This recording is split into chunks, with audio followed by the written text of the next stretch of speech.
आप सभी का खैर मकदम करते हैं external service division of all India radio Urdu service social media live पर। अपने मेज़बान नईम का आदाब कबूल कीजिए। और कैसे मिजाज आप सभी के? उम्मीद तो यही करते हैं जनाब, आप सभी खैर वाफियत से होंगे। माशाल्लाह माशाल्लाह। दोस्तों, कहते हैं अगर किसी की मदद करनी है तो खामोशी से कीजिए, किसी को उसकी खबर तक ना हो। यहाँ तक कहा जाता है कि अगर दाएं हाथ से किसी की आप मदद कर रहे हैं तो आपके बाएं हाथ को भी खबर ना हो। इसीलिए भगवत गीता में कहा गया है कि कर्म किए जा फल की इच्छा मत कर ए इंसान, जैसे कर्म करेगा वैसे फल देगा भगवान। इसी बात को अगर और आसानी से आप समझना चाहते हैं तो यूं भी कह सकते हैं, नेकी कर दरिया में डाल।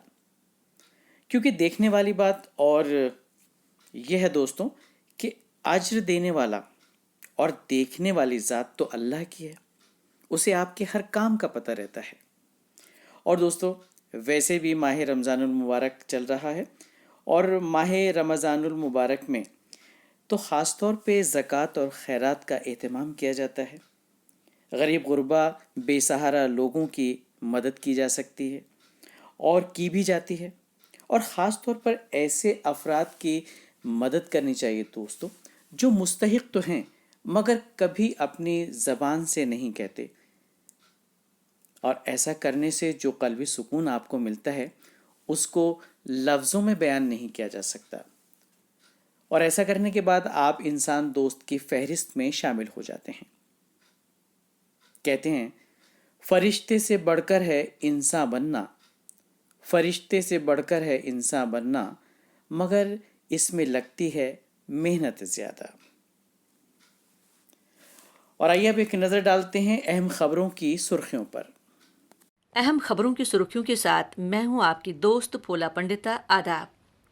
भारत ने जहाज केसरी को ज़रूरी अद्वियात, अशाई खुर्दनोश और तिब्बी इमदादी टीमों के साथ मालदीव, मॉरिशस और मडगास्कर भेजा है।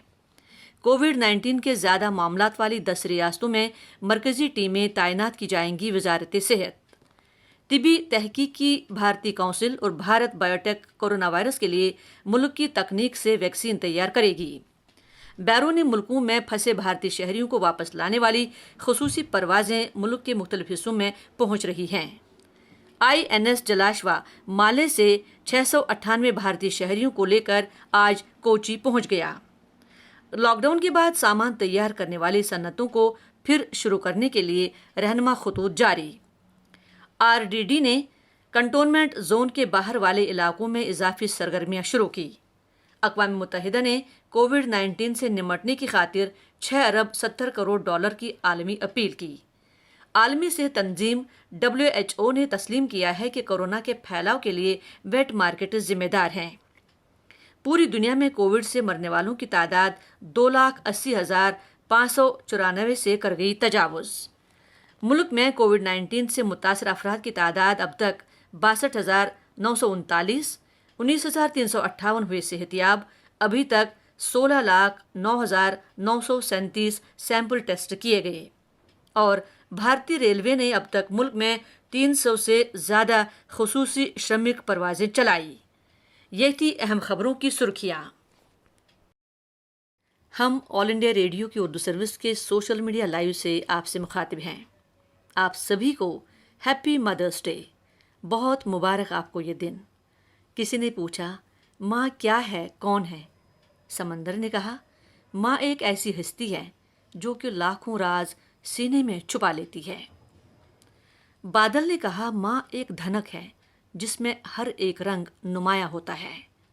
शायर ने कहा, माँ एक ऐसी गज़ल है जो सुनने वाले के सीने में उतर जाती है। माली ने कहा, माँ गुलशन का वो फूल है जिसमें खूबसूरती होती है। औलाद ने कहा, ममता की अनमोल दास्तां है माँ जो हर दिल पर कुर्बान है। मुसन्निफ ने कहा, माँ वो हस्ती है जिसकी तारीफ में दुनिया में अल्फाज नहीं मिलते। कुदरत ने कहा, मेरी तरफ से कीमती और नायाब तोहफा है। ये है माँ की तारीफ। ऐ माँ, तेरी अज़मत को सलाम। हम ऑल इंडिया रेडियो की उर्दू सर्विस से बोल रहे हैं। आइए सुनते हैं मारूफ क्लासिकी फ़नकार उस्ताद मज़हर अली ख़ां और उस्ताद जवाद अली खां का गाया हुआ राग मालकोस में छोटा ख्याल और करुणा से मुतालिक तासुरात। नमस्कार, आदाब। आज मैं मज़हर अली ख़ान और मेरे भाई जवाद अली ख़ान हम कुछ कहना चाहते हैं कि ऑल इंडिया रेडियो की उर्दू सर्विस हमारा बहुत ही पसंदीदा और प्रिय चैनल है, जिसमें हम अब साल तो मैं क्या बताऊं, मतलब उम्र के इस हिस्से तक हम गाते बजाते आए हैं और बहुत ही बेहतरीन चैनल है। तो इसके साथ साथ आज जो दुनिया में ये जो महामारी आई है, हम ऊपर वाले से ये प्रार्थना करते हैं कि ऊपर वाला इसको ख़त्म करे और दुनिया में जहाँ जहाँ भी लोग हैं वो सब स्वस्थ रहें और अपने घरों में रहें और बाहर ना निकलें। यही मेरी आप सबसे प्रार्थना है। धन्यवाद।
सामीन, आप सुन रहे थे उस्ताद मज़हर अली ख़ां और उस्ताद जवाद अली ख़ां का गाया हुआ राग मालकोस में छोटा ख्याल।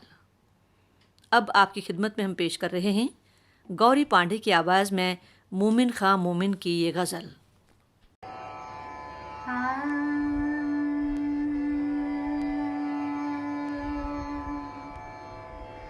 वो जो हम में तुम में करार था, तुम्हें याद हो कि न याद हो, वही वादा यानी निभाह का, तुम्हें याद हो कि न याद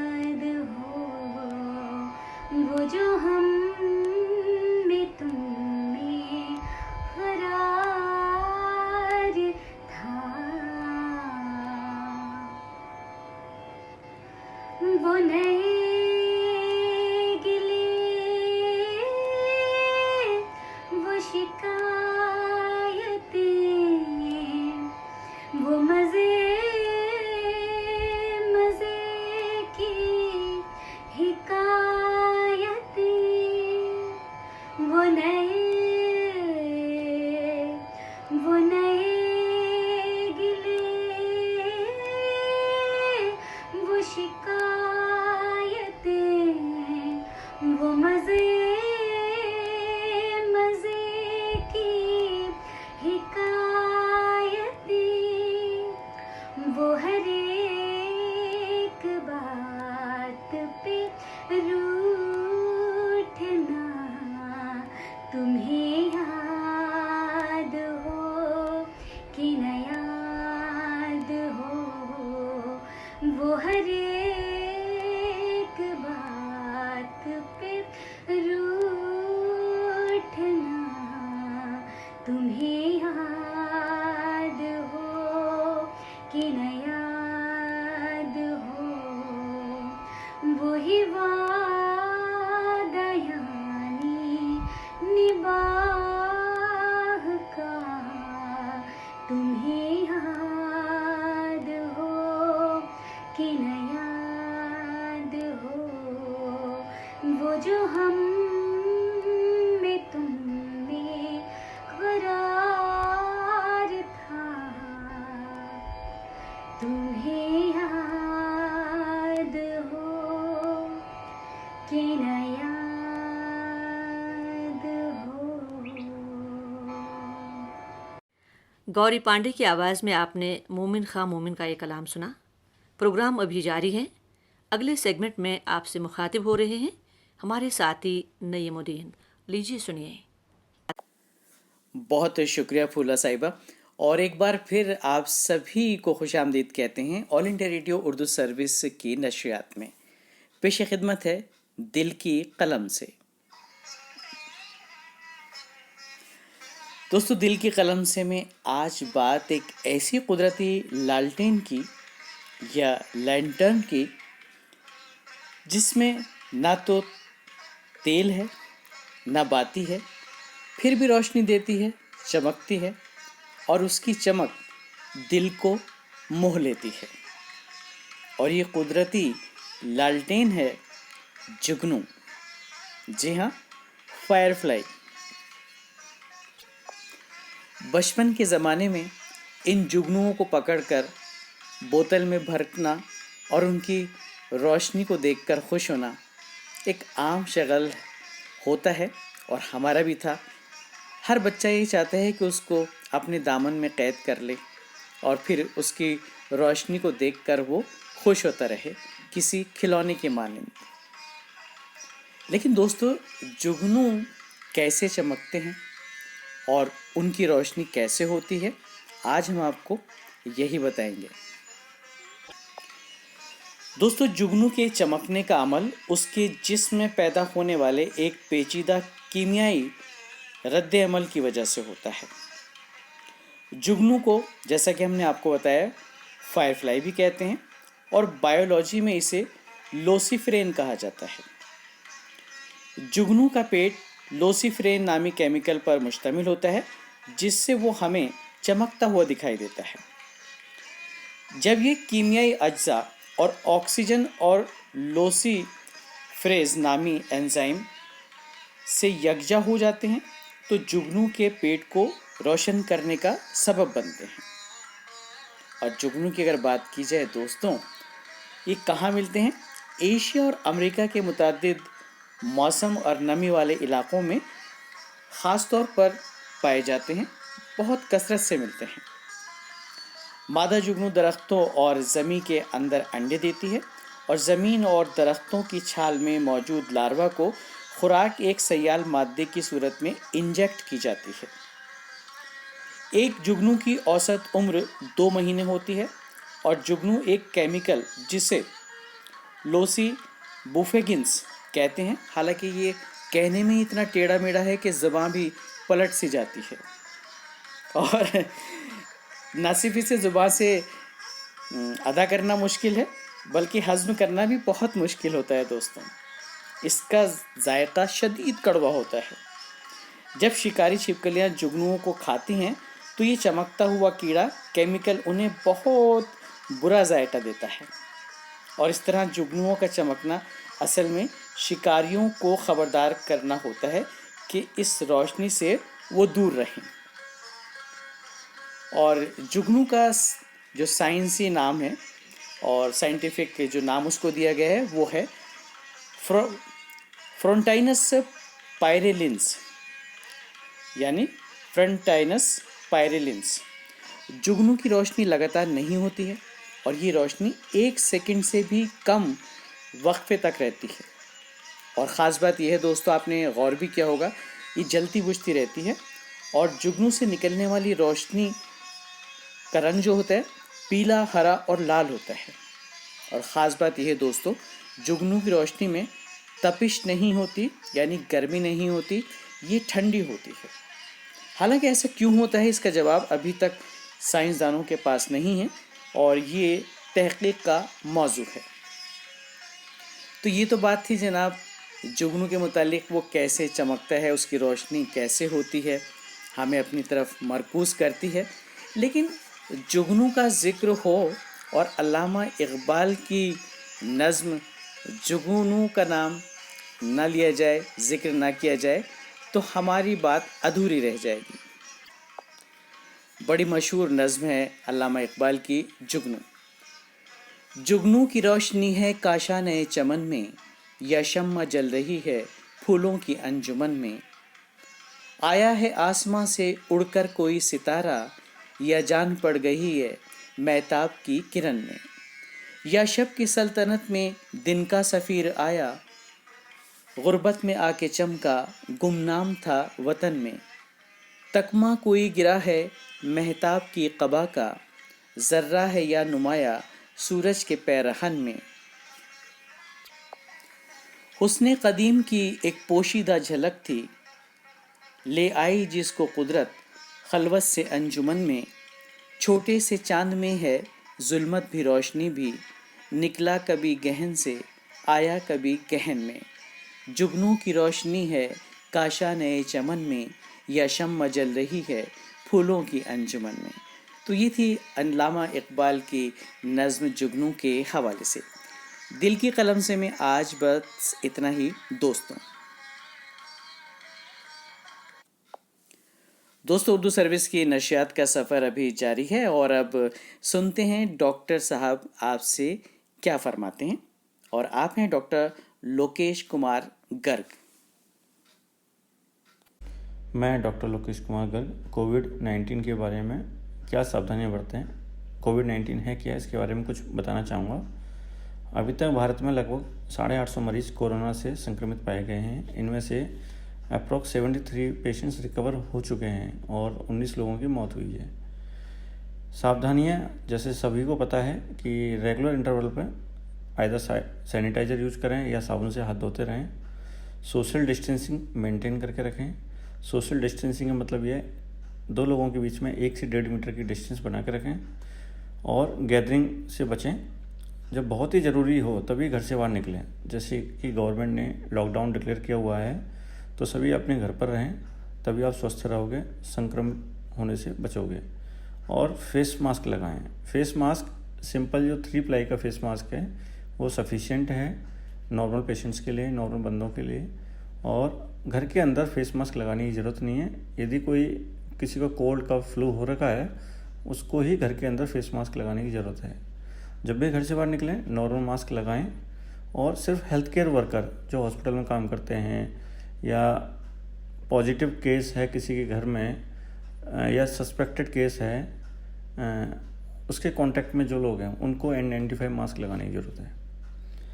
और मैं बताना चाहूँगा कि कोरोना संक्रमित मरीज़ कोई भी है उससे ना मिलें। गवर्नमेंट ने जिन घर के बाहर क्वारंटाइन का पोस्टर लगाया हुआ है उस घर के मेंबर से 28 डेज तक ना मिलने से बचें। जो व्यक्ति जिस भी राज्य में है आज की डेट में वहीं रहे, इधर उधर भागदड़ ना मचाए। कुछ लोग एक स्टेट को छोड़ के दूसरी स्टेट में जा रहे हैं, अपने गांव जाने चाह रहे हैं, ऐसा भगदड़ ना मचाएं।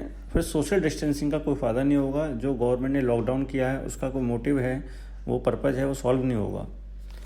और मैं कहना चाहूँगा कि जो बाहर के लोग किसी राज्य में रह रहे हैं उनके खाने पीने की व्यवस्था लोकल एडमिनिस्ट्रेशन लेवल पे NGO, सोशल वर्कर सब कर रहे हैं। तो इसलिए ज़्यादा पैनिक ना हो। कोरोना से बचाव का एक ही उपाय है, घर के अंदर रहें। इससे ये सरकार ने जो लॉकडाउन डिक्लेयर किया हुआ है, ये हम सबकी भलाई के लिए किया हुआ है। और कुछ रिसर्च में पाया गया है कि जो लॉकडाउन से 60 to 90% जो स्प्रेड है, कम्युनिटी लेवल स्प्रेड है, वो रुक जाएगी 60 to 90%। और हमें अभी सरकार ने 21 दिन का लॉकडाउन डिक्लेयर किया हुआ है, लेकिन हमें अगले 2 से 3 महीनों के लिए प्रिपेयर होना पड़ेगा मेंटली। और मेंटली प्रिपेयर रहने का मतलब यह है कि हमें उम्मीद रखनी चाहिए कि 2 से 3 महीने इसको सेटल होने में लगेंगे। और यदि यहाँ कोई चूक हुई तो भारत में हर घर में से एक मरीज कोरोना से अफेक्टेड हो जाएगा। तो ये थे डॉक्टर लोकेश कुमार गर्ग, जो कोविड-19 के हवाले से बड़ी मुफीद बातें आपको बता रहे थे। ऑल इंडिया रेडियो की उर्दू सर्विस की नशियात जारी हैं सोशल मीडिया लाइव पर। और अब हमारे साथ में है एक तालिब इल्म गुलफशां, और वो आपको एक बड़ी अच्छी मालूमात देना चाहती हैं। इससे पहले कि वो आपको मालूमात फराहम कराएं, हम इतना ही कहना चाहेंगे दोस्तों, अभी कुछ ही दिन कबल हमने रेड क्रॉस डे मनाया था, रेड क्रॉस का दिन था। ये एक ऐसी तंजीम है जो कुदरती आफात के शिकार लोगों की मदद करती है, या फिर जंग में ज़ख्मी हुए लोगों की मदद करती है, या इसके अलावा कोई भी परेशानी दुश्वारी हो, कोई इमरजेंसी हो, उसमें हर वक्त मदद करने के लिए तैयार रहती है। इंसान दोस्त है और इंसानियत की मदद करने के लिए हमेशा तैयार रहती है, बिला किसी तफरीक के। ना कोई मज़हब, ना कोई मिल्लत, ये सब वो नहीं देखती। बहुत ही खूबसूरत जज्बा है इस तंजीम का। इसी के हवाले से मालूमात फराहम करा रही हैं गुलफशां। आइए सुनते हैं। अस्सलाम वालेकुम, मैं गुलफशां आज आलमी योम रेड क्रॉस डे पर कुछ पेश करना चाहूँगी। हर इंसान की फितरत में खैर का जज्बा होता है। जिस शख्स में ये जज्बा ज़्यादा बड़े पैमाने पर होता है, वो शख्स अपने अमली ज़िंदगी में ऐसे बहुत से काम करता है जिससे हम उसे याद करते हैं। फलाह व खैर के काम अंजाम देता है जिससे कि तारीख़ उसे याद रखती है। आज इस दिन पर हम कुछ ऐसे ही इंसान की याद करेंगे जिसका नाम हेनरी डोनेंट है, जिन्होंने 1863 में फलाह व इंसानी के जज्बे से मगलूब होकर एक प्राइवेट फलाह इंसानी की तंजीम international committee of the red cross की जिनेवा स्विट्ज़रलैंड में बुनियाद रखी। इस तंजीम का असल मकसद जंग में ज़ख्मी फ़ौजियों का इलाज करना। बहुत जल्द ये तंजीम मकबूल हो गई और आज दुनिया के छोटे बड़े मुल्क में इसके दफातर कायम हैं जो काम कर रहे हैं बहुत अच्छे तरीके से। इस तंजीम को 3 नोबेल प्राइज़ से भी नवाजा जा चुका है। जून 1859 में स्विस ताजिर हेनरी डोनेंट ने इटली का सफ़र तय किया ताकि वो फ्रांसीसी हुक्मरान से मुलाकात करके अल्जीरिया में अपने लिए तिजारती आसानी हासिल कर सके। उस वक्त अल्जीरिया फ्रांस के कब्जे में था। दौरान सफ़र इनका सामना सोल्फेरिनो की जंग से हुआ। इस जंग का शिद्दत का अंदाज़ा इस बात से लगाया जा सकता है कि एक दिन में दोनों तरफ के 40,000 फौजियों को हेनरी डोनेंट ने जख्मी देखा। ये हालत देखकर उनको काफ़ी अफसुर्दगी हुई और उन्होंने वहीं डेरा डाल छोटे छोटे तिब्बी कैंप करके वहाँ के जख्मी फौजियों का इलाज करना शुरू कर दिया। पहली और बेसरो सामानी की हालत में ये कोशिश काफ़ी कामयाब हुई और लोगों ने इसकी तारीफ़ की। हेनरी डोनेंट इस काम से फरागत के बाद अपने घर जिनेवा वापस लौट गए और उन्होंने ये फ़ैसला किया कि सोल्फेरिनो के तजुर्बात पर मुश्तमिल याददाश्त को वो एक किताब की शक्ल में तहरीर करेंगे ताकि इससे ज़्यादा से ज़्यादा लोगों को सीख मिल सके और वो अपने तजुर्बात को दूसरे लोगों तक पहुंचा सके। इस किताब में एक नेशनल वॉलंटरी रिलीफ ऑर्गेनाइजेशन के बुनियाद का मंसूबा भी ज़ाहिरी तौर पर पेश किया गया था, जिसके ज़िम्मे जंग की हालत में ज़ख्मी फ़ौजियों के इलाज की बात की गई थी। 1863 में जिनेवा सोसाइटी फॉर वेलफेयर के सदर और एक मुमताज़ वकील गुस्ताव मेरे ने डोनेंट की इस किताब को लोगों तक तारुफ कराने के लिए एक मीटिंग का इनेकाद किया। इस मीटिंग में काफ़ी मुमताज़ लोग शामिल थे। इस मीटिंग में एक कमेटी के इनेकाद का फैसला सामने आया। इस कमेटी में 5 लोग शामिल थे जिन्होंने मिलकर इस किताब से मुश्तमिल होकर काफ़ी चीज़ें बयान की। 5 लोगों की ये कमेटी के ज़रिए एक international committee of the red cross का कायम शुरू हुआ। 1863 में कमेटी ने एक इंटरनेशनल कॉन्फ्रेंस मुनक्किद की और बाज़ाब्ता तौर पर इंटरनेशनल रेड क्रॉस सोसाइटी की बुनियाद डाल दी। 1876 में इसका बाज़ाब्ता नाम international committee of the red cross तस्लीम कर लिया गया। दूसरी आलमगीर जंग के दौरान रेड क्रॉस सोसाइटी ने जो काम किया वो काबिल तारीफ था। बिला किसी मुल्की, नस्ली या मजहबी तकरीर के काम करने वाला ये इदारा दुनिया का मोतबर तरीन इदारा है जो निहायत कामयाबी से अपना फरीज़ा अंजाम दे रहा है। हेनरी डोनेंट की यौम पैदाइश की मुनासिबत से हर साल दुनिया भर में 8 मई को वर्ल्ड रेड क्रॉस डे मनाया जाता है। तो दोस्तों, ये थी नौजवान तालिबा गुलफशां जो चिराग 9 के तहत रेड क्रॉस सोसाइटी के हवाले से बड़ी उम्दा मालूमात आप तक पहुंचा रही थी। और अब एक बच्चे हमारे साथ हैं, वो आपसे कुछ कहना चाहती हैं, कुछ आपको सुनाना चाहती हैं, और वो हैं अदीना, सेंट जॉर्जेस स्कूल की तालिबे इल्म। आइए सुनते हैं क्या कहती हैं वो। मेरा आदाब, मैं सिर्फ Adina. I study in class 3 in Saint George's school. मुझे स्टडी करना बहुत पसंद है। मुझे फुटबॉल, क्रिकेट और बैडमिंटन खेलना भी बहुत पसंद है। मुझे एस्ट्रोनॉमी और जनरल नॉलेज भी बहुत पसंद है। आज मैं आप सबको एक नज़्म और एक सरगम सुनाने जा रही हूँ। सबसे पहले आप सुनिए नज़्म। पूरब से सूरज निकले और पश्चिम में ढल जाता है।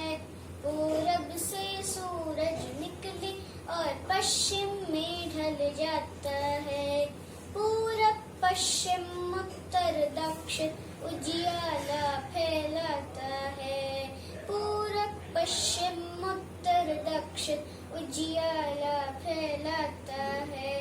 पूरब से सूरज निकले और पश्चिम में ढल जाता है। पूरब से सूरज निकले और पश्चिम में ढल जाता है।